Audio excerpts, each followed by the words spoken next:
Here's the thing, I make 37 million on Temporal Vortex in Dragonheir 7 Gods, and I was not able to reproduce this thing, you know? I tried again and I tried again.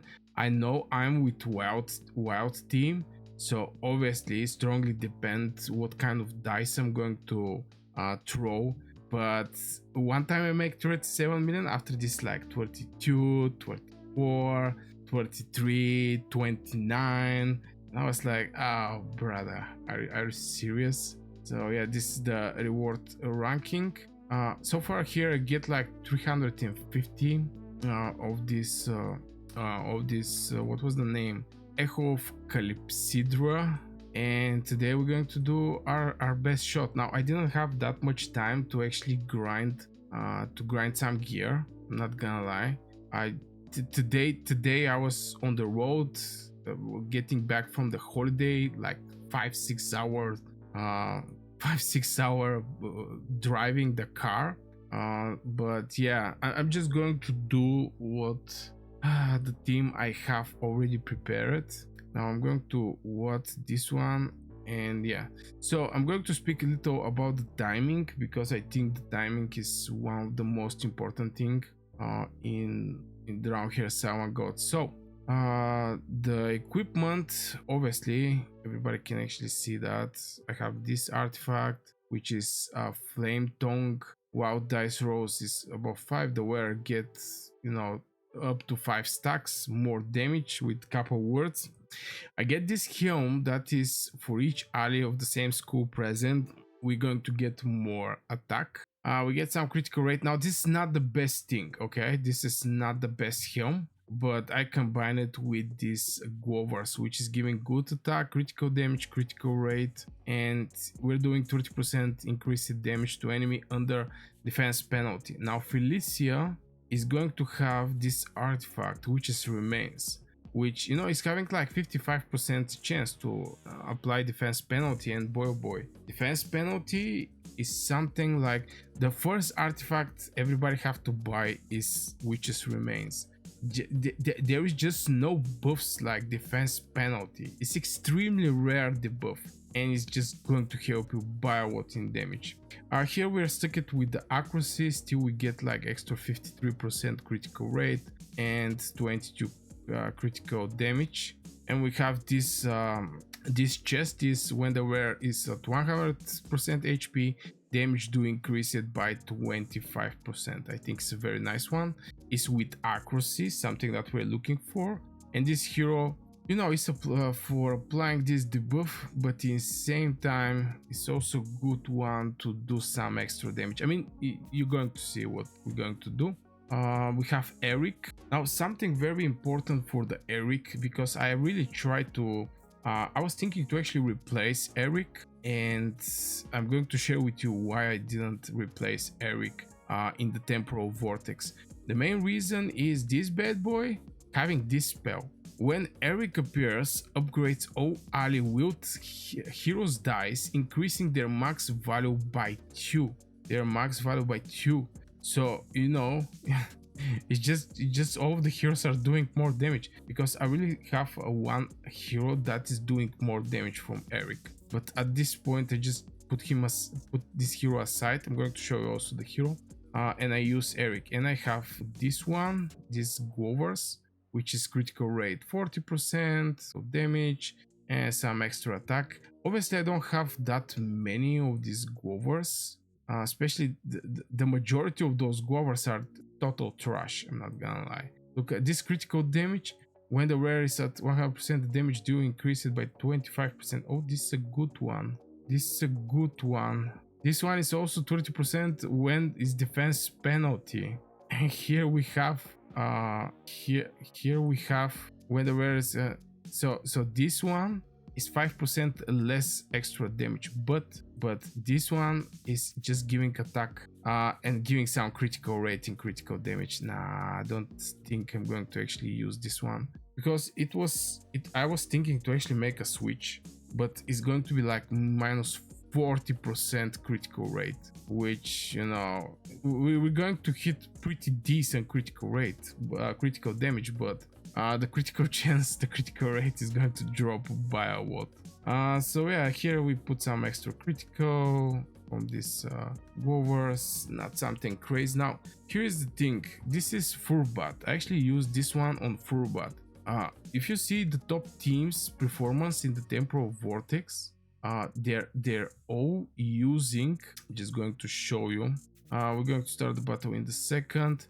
If you see on the ranking, they're using this bad boy. This is Oggok. Oggok is a crazy hero, and I really want to get it because right now I'm running Garius with Furbat just to increase the survivability. This bad boy having immortality for 5 seconds, kill them by 400 attack, 3000 alignment. So you can clearly see what huge difference just a single hero can actually do in the total performance. So we are at the Temporal Vortex. Let's the fight start. I'm using the attack just because I want to get more damage, and let's go. I'm just hoping maybe we can actually hit 30 million. For some reason I hit 27 million, but after this I didn't even get close to 25. So this arises some question in my head about why is this happening. I mean, obviously it's going to be the dices. Look at this thing. Okay, here we have the attack penalty going on. It's going to be Felicia. We have attack penalty, and we have these two heroes hitting there, Caspar and Errich. Now I really don't understand. I mean, obviously it's going to be the dices, but just the difference is so huge, you know. The difference is so huge, and maybe I start thinking that the wild heroes may not be the best pick. I mean, obviously in the season 1, since those heroes are single target, is doing massive damage. Even though that the Dauntless is also single target, I still think that maybe it's just going to be a good idea to actually continue be with the wild team. So far, at least I invest so much in the wild team. Caspar is close to 40k. This is just give me hope that we may actually, because last time when I did the big damage, he was like 53k at the end, and right now he's not even doing some crazy criticals. We saw so many non-critical hits, which make me start questioning why actually I picked this bad boy. Now the rotation here is first Felicia, and after this is the Errich and Caspar. The reason behind it is I want to always have this defense penalty before Errich and Caspar hit. This is the main reason I'm using in this combination. Here comes the Felicia doing some damage, and boom, 375k critical. I have hope for Caspar. He may actually go over 50k. If we get over 50k, we're going to make like 30 million damage.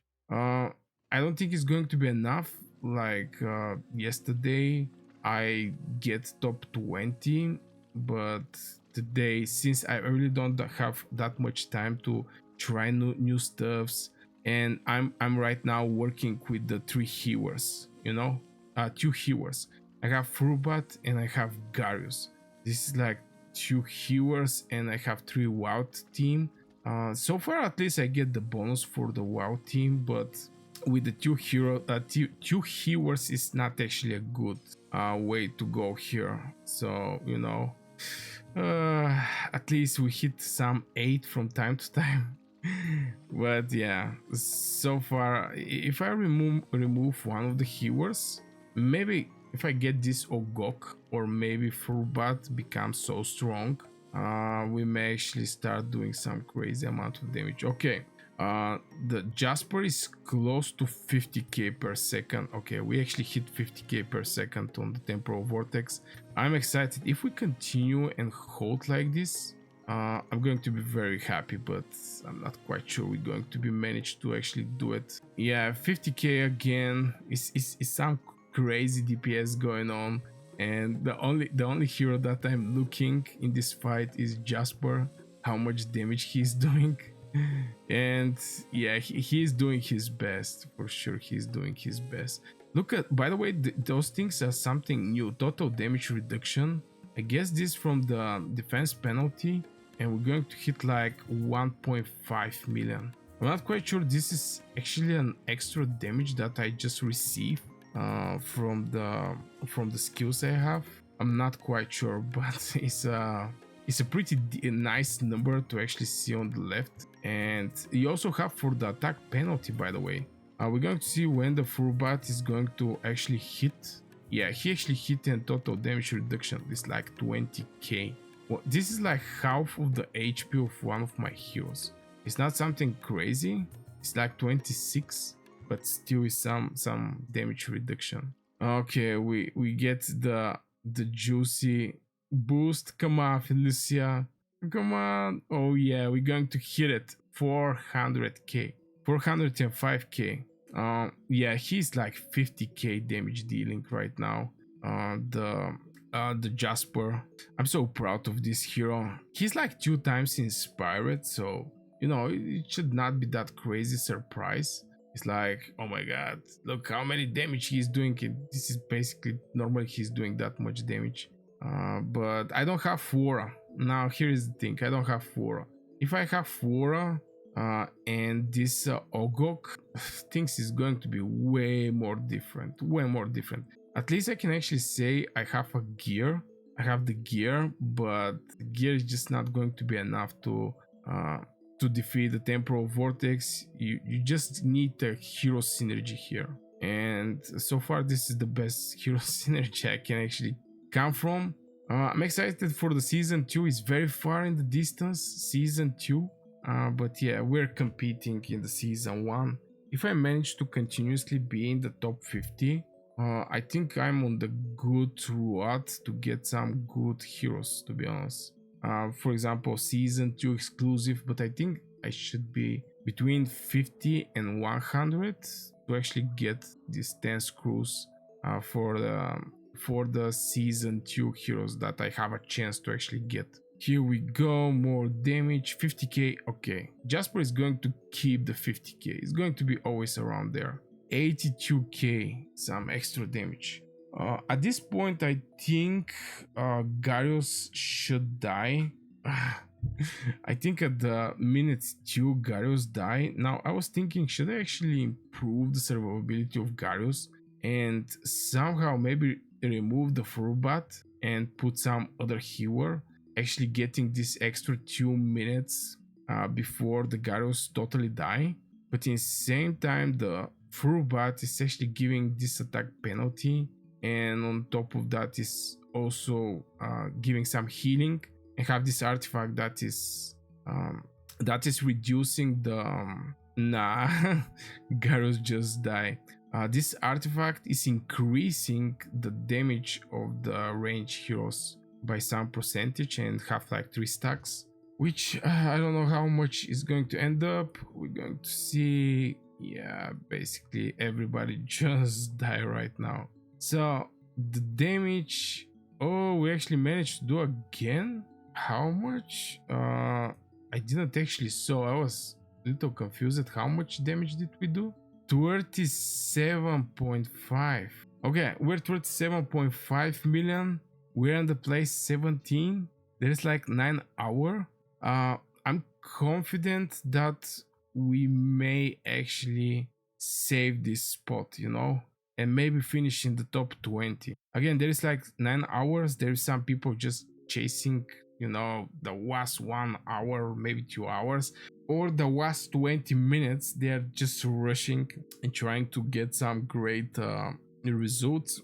But so far for me, I think it's completely fine to actually go and finish with this result. And yeah, definitely I'm going to save this result.